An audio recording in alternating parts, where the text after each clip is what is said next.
মহাভাগৱতৰ তৃতীয় স্কন্ধৰ দেৱভূতিৰ সৈতে কৰ্দমৰ বিবাহ এক মহা আখ্যান।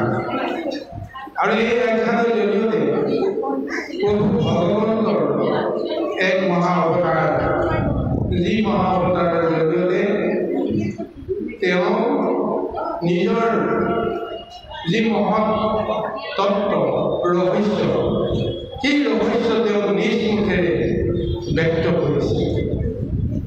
মহা আত্মজ্ঞান দত্তৰে জগতক যেনেদৰে মহা জ্ঞানেৰে নিজকে আৰু জগতক বুজিবৰ কাৰণে এক ব্যৱস্থা আছে, সেই ব্যৱস্থাটো প্ৰভু ভগৱন্তে নিজৰে নিজৰ সত্তাৰে নিজ মুখেৰে ব্যক্ত কৰিবৰ কাৰণে এক মহা অৱতাৰ ধাৰণ কৰিছে।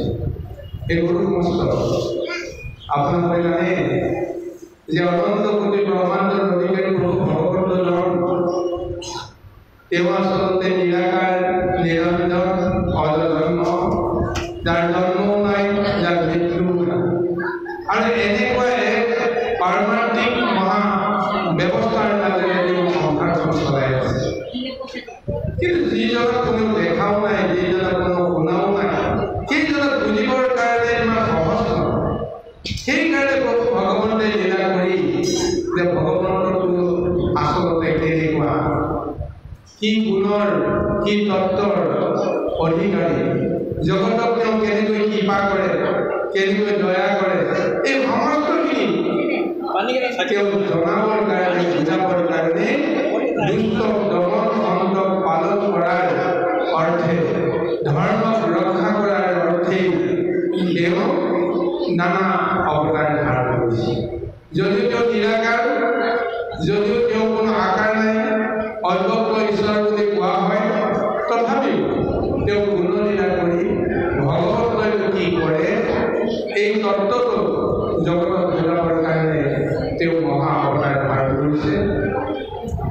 মৎস্য পূৰ্ণকে আদি কৰি 24টা মুখ্য অৱতাৰ ধাৰণ কৰাৰ কথা মহাভাগৱতে লিখি দিছে। এই 24টা অৱতাৰৰ ভিতৰত এক মনুষ্য অৱতাৰ ধাৰণ কৰিছে কপিৰূপে, আৰু তেওঁ যাৰ সন্তান হিচাপে পৰিচয় দিছে, আৰু তেওঁ সংসাৰলৈকে কিয় আহিব লগা হ'ল, এই গোটেই তত্ত্বটো তৃতীয় স্কন্ধ মহাভাগৱতৰ জৰিয়তে বৰ্ণনা দিছে। এতিয়া তেওঁ যিগৰাকী নাৰী গৰ্ভত তেওঁ জন্ম লাভ কৰিছিল, সেইগৰাকী নাৰীক দেৱভূতি নামেৰে আখ্যা দিছে। আৰু যিজন পিতৃৰ ঔৰসত তেওঁ জন্ম হোৱাৰ ব্যৱস্থাটো দেখুৱাইছে, সেইজন হৈছে কৰ্দম ঋষি। আৰু এই তত্ত্বটোকে আজি মহান ভাগৱতৰ জৰিয়তে বৰ্ণনা দিয়া হৈছে যে কৰ্দম কোন, দেৱভূতি কোন। প্ৰথমতে আমি তাকেই বিশ্লেষণ কৰি চাব লাগিব বা জানিবৰ কাৰণে বুজিব লাগিব। এই সংসাৰত যেতিয়া প্ৰভু ভগৱন্তে নিৰাকাৰ, নিৰঞ্জন অৱস্থাৰে চিন্তা কৰিলে তেতিয়া তেওঁ নাৰায়ণ ৰূপ ল'ব লগা হ'ল। জলত শয়ন কৰি অনন্ত শয্যাত তেওঁ আশ্ৰয় কৰি গোটেই সংসাৰৰ সৃষ্টিৰ ব্যৱস্থাটো তেওঁ আৰম্ভ কৰিলে আৰু সেই অনুসাৰে প্ৰথমতে তেওঁ নাভিৰ পৰা এটা পদ্মফুল সৃষ্টি কৰিছিল আৰু সেই নাভিৰ মাজেদি তেওঁ নিজৰ গৰ্ভৰ পৰা জন্ম প্ৰদান কৰা এটা শিশু সেই পদ্মৰ ঠাৰিডালতে আশ্ৰয় দিয়াই সেই ঠাৰিডালৰ জৰিয়তে তেওঁ নিজৰ অস্তিত্বটো বিচাৰি আতি কৰি মাৰিলেও জানিব বিচাৰি আধা বয়স হোৱাৰ পিছত ভগৱন্তক তেওঁ মানে চিন্তা কৰিলে, তপস্যা কৰিলে আৰু তাৰপিছত ভগৱন্তে স্বৰূপ দেখুৱাই তেওঁ এক মহা কৃপা কৰিলে আৰু প্ৰভু ভগৱন্তক লাভ কৰি ব্ৰহ্মাই মহাভাগৱতত্ব তেওঁ ধাৰণ কৰিলে। অৰ্থাৎ প্ৰভু ভগৱন্তৰ কেনেকুৱা কি এই গোটেই তত্ত্বটো ভগৱন্তৰ ইচ্ছাতে ব্ৰহ্মাই জানিব পাৰিলে আৰু সেই ব্ৰহ্মাৰ জৰিয়তে যিহেতু সৃষ্টিৰ দায়িত্ব অৰ্পণ কৰা হ'ল, সেই ব্ৰহ্মাই সৃষ্টিকৰণ কৰিবলৈ যাওঁতে প্ৰথমতে তেওঁ মনৰ ইচ্ছাৰে কেইবাগৰাকী ঋষি মুনি তেওঁ জন্ম দিছিল। তাৰ ভিতৰত প্ৰথম চাৰি সিদ্ধৰ পিছত নাৰদৰ পিছত সপ্ত ঋষি, তাৰ পিছত আৰু কেইবাজনো তেওঁ নিজৰ দেহৰ বিভিন্ন অংগৰ জৰিয়তে তেওঁ সৃষ্টি কৰাইছিল আৰু সেইসকলৰ ভিতৰতে এজন হৈছে কৰ্দম ঋষি। ব্ৰহ্মাৰ ছায়াৰ পৰা সৃষ্টি হোৱা এই কৰ্দম ঋষি তেওঁৰ জন্মসূত্ৰে তেওঁ ব্ৰহ্মজ্ঞানী, ভগৱন্তৰ সমস্ত তত্ত্ব তেওঁ জানে আৰু সেই ব্ৰহ্ম ঋষিসকলৰ জৰিয়তে এতিয়া সৃষ্টিখন কোনো কাৰণতে আগবাঢ়ি নাযায়। সেইকাৰণতে নাৰদে পুনৰ ভগৱন্তৰ শ্ৰীচৰণত প্ৰণিপাত কৰি মিনতি কৰিছিল আৰু সেই সূত্ৰে ভগৱন্তে তেওঁক এটা উপায় দিলে, তোমাৰ নিজৰ দেহৰ পৰাই দুটা স্বৰূপ তুমি সৃষ্টি কৰা, এটা হৈছে পুৰুষ আৰু প্ৰকৃতি। লিংগ দেখি এটা ৰূপ প্ৰদান কৰিবৰ কাৰণে তেওঁক যেতিয়া আজ্ঞা দিলে আৰু প্ৰভু ভগৱন্তৰ বিচাৰমতে আজ্ঞা অনুসৰি ব্ৰহ্মাই নিজৰ দেহৰ পৰা দুটা সত্তাক জন্ম দিলে। সেই সত্তাই হৈছে পুৰুষ আকৃতি আৰু নাৰী আকৃতি দুজন। পুৰুষজনক কোৱা হ'ল স্বয়ম্ভু আৰু নাৰীগৰাকী কোৱা হ'ল সতৰূপা। এই স্বয়ম্ভু আৰু সতৰূপাৰ মাজত এটা সম্বন্ধ আনি দিয়াৰ লগে লগে গোটেই সংসাৰত লিংগ দেখি ব্যৱস্থাৰে নাৰী আৰু পুৰুষৰ ব্যৱস্থাৰে সৃষ্টি স্বয়ংক্ৰিয়ভাৱে আগবাঢ়ি ধৰিলে আৰু এই স্বয়ম্ভু আৰু সতৰূপাৰ মাজত যি সংসাৰ বাহিৰ, সেই সংসাৰত 5টা সন্তানৰ আগমন ঘটিল, 3গৰাকী নাৰী আৰু 2জন পুত্ৰ। আৰু 3গৰাকী নাৰীক কোৱা হৈছে, নামাকৰণ কৰিছে ভাগৱতী আকুতি, প্ৰকৃতি আৰু দেৱহূতি। আৰু পুত্ৰ সন্তান দুটাক নামাকৰণ কৰিছে প্ৰিয়ব্ৰত আৰু উৎকাংক্ষা। আৰু এই প্ৰিয়ব্ৰত আৰু উৎকাংক্ষাৰ জৰিয়তে এটা বংশৰ ধাৰা আগুৱাই গ'ল আৰু এই নাৰী 3গৰাকীৰ জৰিয়তেও স্বয়ম্ভু মনৰ বংশৰ ধাৰা আগুৱাবলৈ প্ৰযত্ন কৰিলে। প্ৰথমগৰাকী আকুতি, যাক দিয়া হ'ল ব্ৰহ্মাৰে পুত্ৰ, যাৰ নাম ঋষি। ঋষিক তেওঁ প্ৰথম কন্যাগৰাকী আকুতি দিয়ালে। দ্বিতীয়গৰাকী কন্যা হৈছে প্ৰসূতি। এই প্ৰসূতিক দিয়া হ'ল দক্ষৰ ৰজা। দক্ষ ব্ৰহ্মাৰে সন্তান। আৰু তৃতীয়গৰাকী যাৰ নাম দেৱহূতি। এই দেৱহূতিক দিয়া দিবৰ কাৰণে কৰ্দম ঋষিৰ লগত এক ব্যৱস্থা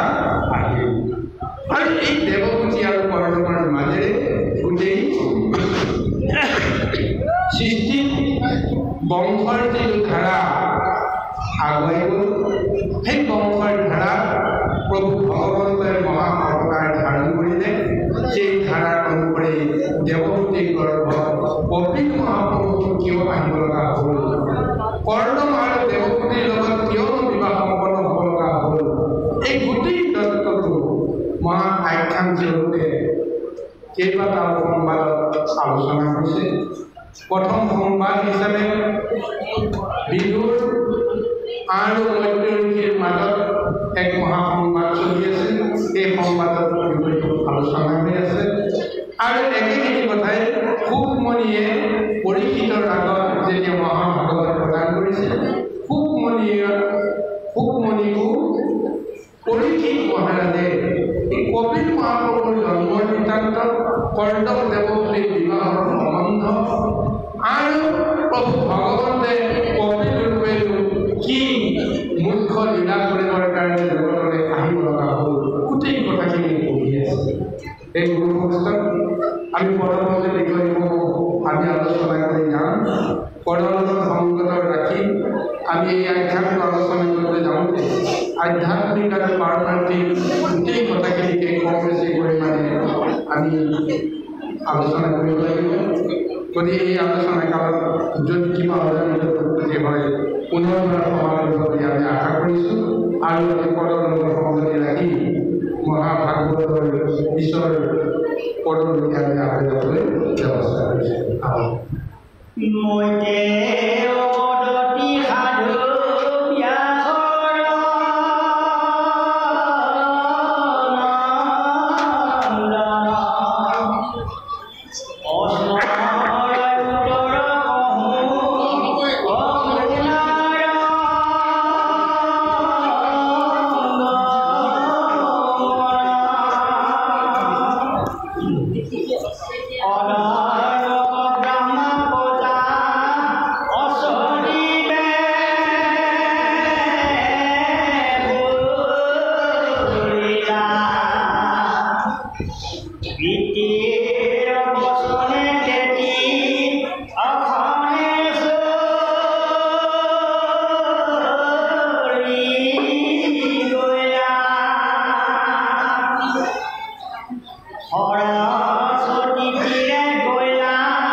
সম্বন্ধৰ বিষয়টো বা কৰ্দম আৰু দেৱভূতিৰ বিবাহৰ বিষয়টো আলোচনা কৰিবৰ কাৰণে তেওঁ অনুৰোধ কৰিছিল।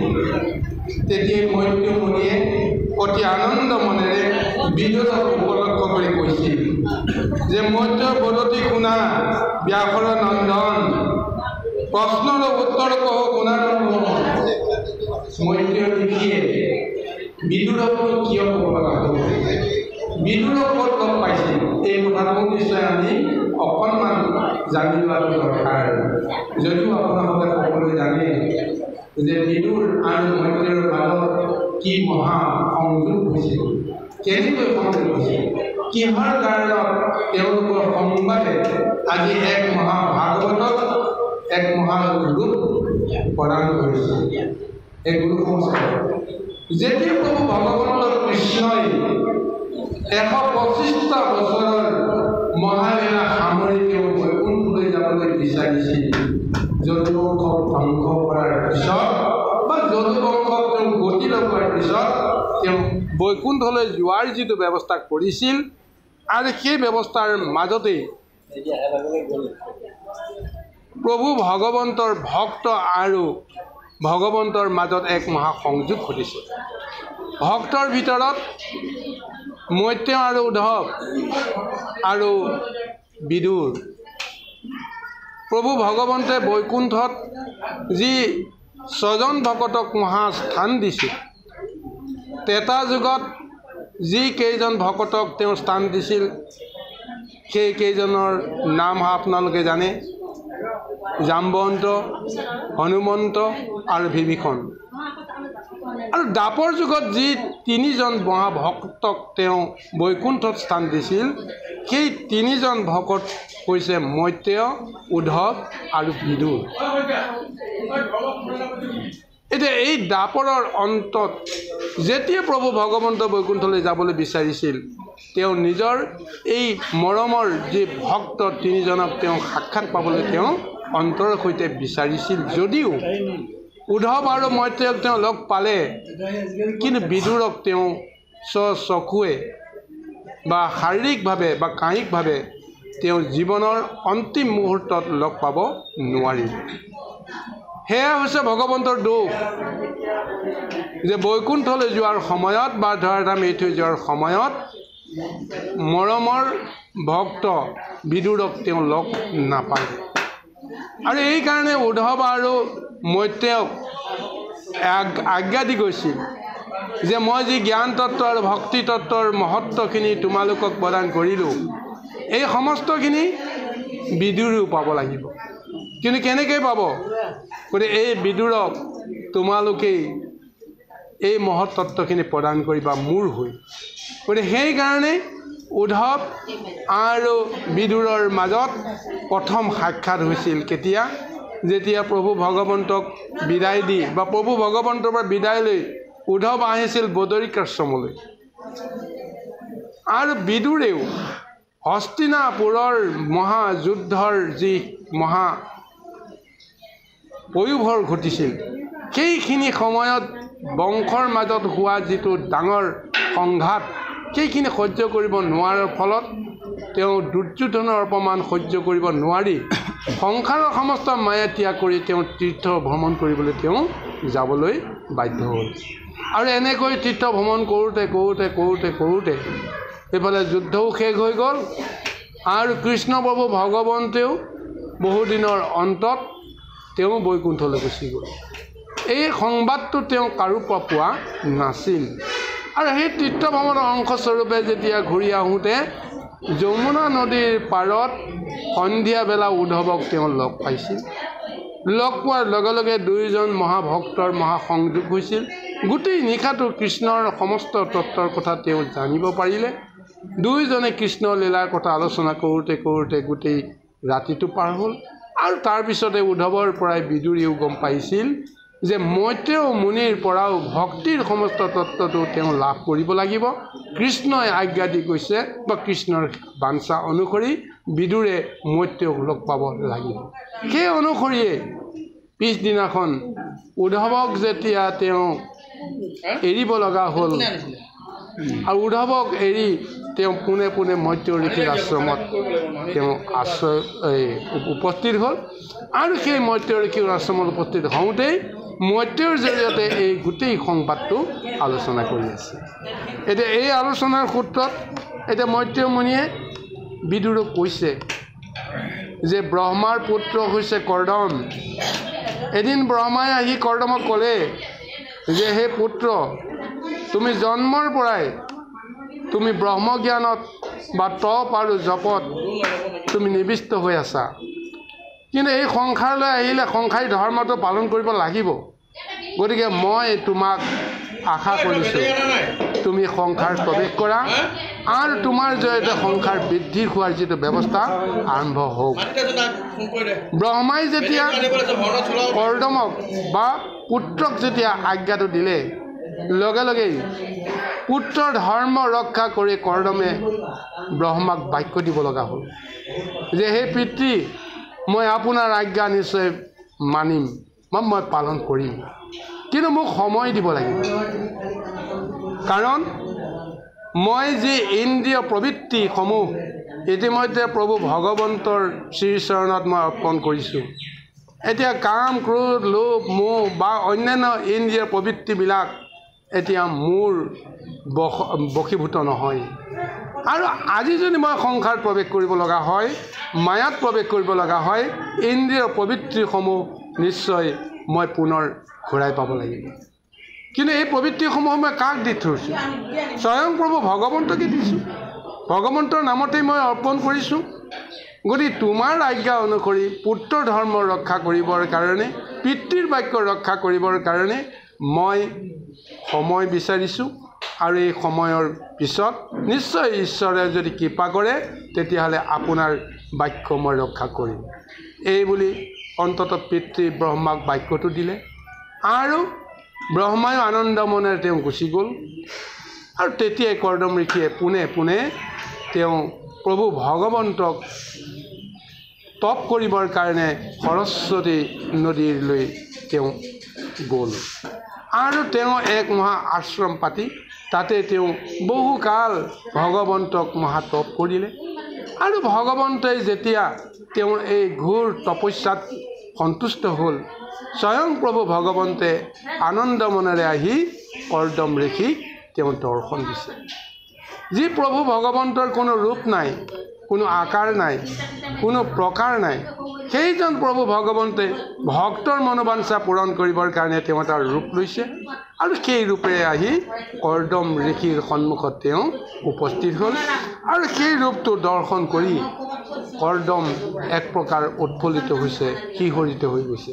আহক ইয়াৰ পিছত ভগৱন্ত আৰু কৰ্দমৰ মাজতনো কি মহাসংবাদ আৰম্ভ হয় আমি পদবন্ধে আমি বিচাৰিছোঁ। কৃষ্ণ। মাথাটো কিৰীতি কৰ্ণে মকৰ কুণ্ডল গাৱে পিত বস্তে আতি অদেখিতে উজ্জ্বল শংখ চক্ৰ গদা তিনি অহাতে আশা ধৰি চেতয়ুত পল ভ্ৰমাৱন্তলি লা কৰি মনৰ আনন্দ কৰি অহাস্যনি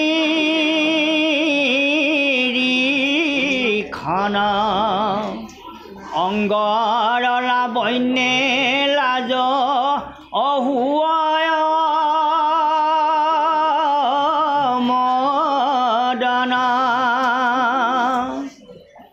শিৱ চলক্ষীৰ ছটা অদেখিও ৰাস্থলে কণ্ঠত কৌস্তভ নৱ অভানুষ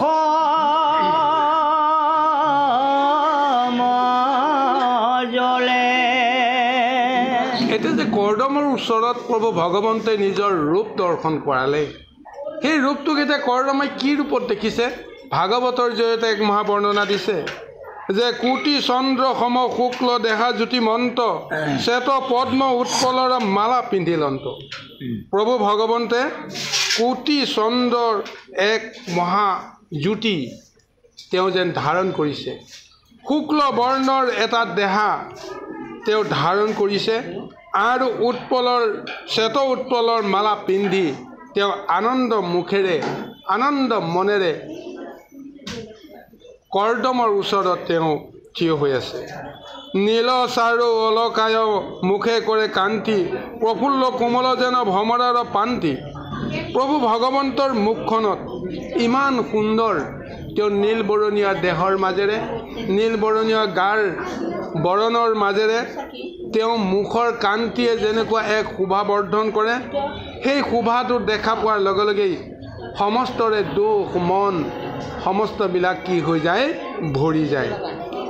আৰু সেই প্ৰভু ভগৱন্তৰ যি মূৰৰ যিটো ৰূপ এনেদৰে বৰ্ণনা দিছে, বা কৰ্দম ঋষিয়ে প্ৰভু ভগৱন্তক এনেদৰে দৰ্শন কৰিছে। মাথাত কিৰীটি কৰ্ণে মকৰ কুণ্ডল, গাৱে পীত বস্ত্ৰ আদি দেখিতে উজ্জ্বল। মাথাত স্বৰ্ণময় কিৰীটি আৰু লগতে কৰ্ণত মকৰৰ কুণ্ডল, গাত পীত বস্ত্ৰ, আৰু সেই পীত বস্ত্ৰই দেহৰ যিটো ৰূপ লাৱণ্যক আৰু জাতিষ্কাৰ কৰি তুলিছে। আৰু চাৰি হাতত চাৰি অস্ত্ৰ আছে, শংখ চক্ৰ গদা পদ্ম, আৰু লগতে শ্বেত উৎপলৰ মালাৰে তেওঁ অজানুলম্বিত এটা ৰূপেৰে গলত এই বনমালা ৰূপত দৰ্শন পাইছে। আৰু লগতে কৈছে, মনৰ আনন্দ কৰি হাস্য নিৰীক্ষণ, অংগৰ লাৱণ্য লাজ হুৱায় মদন। প্ৰভু ভগৱন্তৰ এই ৰূপটো দেখা পোৱাৰ লগে লগে, তেওঁৰ হাস্য বদন দৰ্শন হোৱাৰ লগে লগে মনৰ ভিতৰত থকা সমস্ত দুখ কষ্ট পীড়া নাশ হৈ যায়, আৰু ইন্দ্ৰিয় শক্তি জাগ্ৰত হৈ যায়। মদনৰ পীড়াও অনুভৱ কৰিব পৰা এক মহাশক্তি লাভ কৰে, যিটোৰ কাৰণতে আজি প্ৰভু ভগৱন্তে কৰ্দমৰ আগত দেখা দিছে। আৰু সেই ৰূপেৰে কৰ্দম ঋষিৰ মনৰ ভিতৰত যিমানবিলাক ইন্দ্ৰিয় শক্তি লুপ্ত হৈ আছিল, সেই সমস্তবিলাক জাগৰণ কৰিবৰ কাৰণে প্ৰভু ভগৱন্তে হাস্য বদনৰ জৰিয়তে তেওঁৰ দেহৰ প্ৰতিটো লাৱণ্যৰ মাজেদি ভিতৰত যিটো ইন্দ্ৰিয় বাসনা, সেই ইন্দ্ৰিয় বাসনা জগাই তুলিবৰ কাৰণে তেওঁ ইচ্ছা কৰিয়েই এই ৰূপটো কৰ্দমক দেখা দিছে। কৃষ্ণ আহক। অৰুণ চৰণ দুই অভক্তৰ আলয়, গৰুৰ স্কন্ধে থাপি অসন্তকি পাময়, হেন ৰূপে আকাশেৰ হিচাভ গাৱন্ত, দেখি কদম মহা ঐ আনন্দ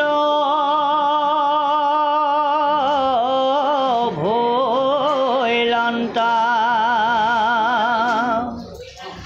মনত বাঞ্ছিত যত অসমস্তে লোভিলা,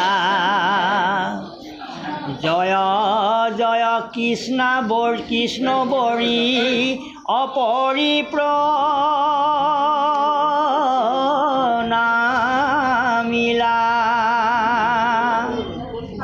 পাছে উঠি কীৰ্তঞ্জলি অহুয়ান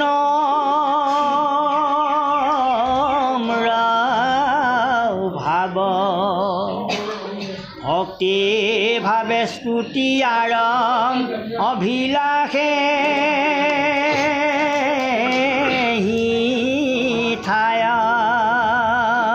এতিয়া কৰ্দমে পুনৰ দেখিছে যে প্ৰভু ভগৱন্তৰ যি অৰুণ চৰণ দুখনি, যি চৰণ দুখনিতে ভক্তসকলে সদায় আশ্ৰয় কৰি থাকে, সেই অৰুণৰ চৰণ দুখনি তেওঁ গৰুড়ৰ স্কন্ধত তেওঁ থাপন কৰি তেওঁ বিমানতে ৰৈ কৰ্দমৰ ফালে তেওঁ হাস্যবদনে চাই আছে। আৰু কৰ্দমেও প্ৰভু ভগৱন্তৰ এই ৰূপটো দেখা পোৱাৰ লগে লগেই তেওঁ মনৰ যেন সমস্ত অভিলাষ যেন পূৰণ হৈ গ'ল। সমস্ত বাঞ্ছিত ফল যে তেওঁ লাভ কৰিলে এক মহা আনন্দ তেওঁ উপলব্ধি কৰিছে আৰু সেইজন যে প্ৰভু ভগৱন্তই হয় এই কথাটো তেওঁ যেতিয়া অন্তৰে সৈতে যেতিয়া তেওঁ বিশ্বাস কৰি ল'লে দৃঢ়তাৰে তেওঁ ধাৰণ কৰি ল'লে সেই প্ৰভু ভগৱন্তৰ শ্ৰীচৰণত পৰি তেওঁ এতিয়া মহাস্তুতি কৰিবলৈ আৰম্ভ কৰিছে আহক কি মহাস্তুতি কৰি কৰ্দমে নিজৰ মনৰ সমস্ত অভিব্যক্তি প্ৰভুৰ ওচৰত সমৰ্পণ কৰিব পাৰে আমি পদৰ মাজেৰে পুনৰ বিচাৰিবলৈ যত্ন কৰোঁ সকাম ভক্তিক নিদ্ৰা কৰিয়া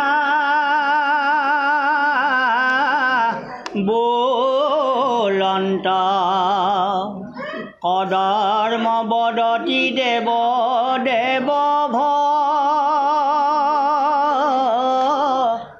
গাৱন্ত মূৰ মহাপৰময়ানন্দ ভৈ লাজাত চক্ষুৰ ফলকৈ আজি অদেখিলো খাই খাত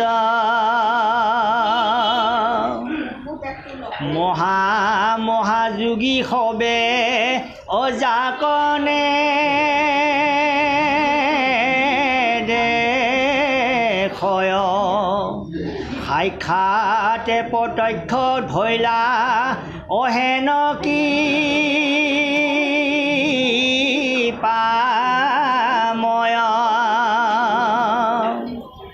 তজু পাদ পদ্ম যিটো অসকামে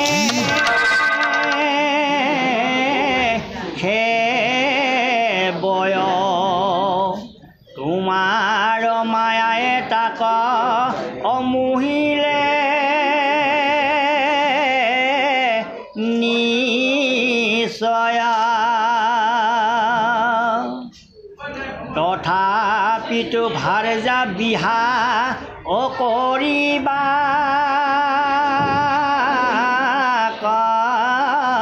মনে কৰিলো উপাসাময়ী তোমাৰ চৰণে ব্ৰহ্মাৰ বচনে মোক অবান্ধিয়া আশয় এতেকে মুখ্যকৈ অধিকাৰণা